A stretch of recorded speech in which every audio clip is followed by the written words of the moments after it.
बाहर एक पुराना खंडहर जैसा हवेली थी जिसे लोग काली हवेली के नाम से जानते थे। कहते थे कि उस हवेली में कोई भी रात बिताने की हिम्मत नहीं करता, क्योंकि वहां हर रात डरावनी आवाजें और अजीबोगरीब घटनाएं होती थीं। कहानी की शुरुआत। एक बार गांव में एक नया आदमी रोहित आया।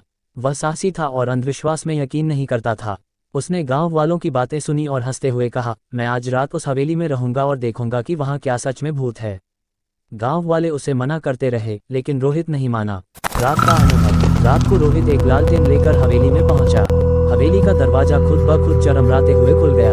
अंदर घना अंधेरा और सन्नाटा था। दीवारों पर मकड़ी के जाले और पुराने समय की तस्वीरें थीं। जैसे ही रात बढ़ी, हवेली में अजीब घटनाएं शुरू हो गईं। दरवाजे खुद ही खुलने और बंद होने लगे। कहीं से किसी औरत की हंसी की आवाज आई। रोहित थोड़ा डर गया, लेकिन खुद को संभाल कर बोला, कौन है? सामने आओ। तब एक पुराने झूले से जोर जोर की चरमराहट सुनाई दी। रोहित ने जब लालटेन की रोशनी वहां डाली तो उसने देखा कि झूले पर एक सफेद साड़ी में औरत बैठी थी। उसका चेहरा दिख नहीं रहा था। रोहित ने डरते हुए कहा, तुम कौन हो? औरत ने धीरे धीरे अपनी गर्दन उठाई। उसका चेहरा खून से सना हुआ था और आंखें बिल्कुल सफेद थीं। वह धीरे धीरे रोहित की तरफ बढ़ने लगी। डर के मारे रोहित चिल्लाया और दौड़कर बाहर की तरफ भागा। अंततः सुबह गांव वालों ने देखा कि रोहित हवेली के बाहर बेहोश पड़ा था। जब उसे होश आया तो वह हक्का बक्का था। उसने कहा, वह हवेली सच में भूतिया है। अब मैं कभी वहां नहीं जाऊंगा।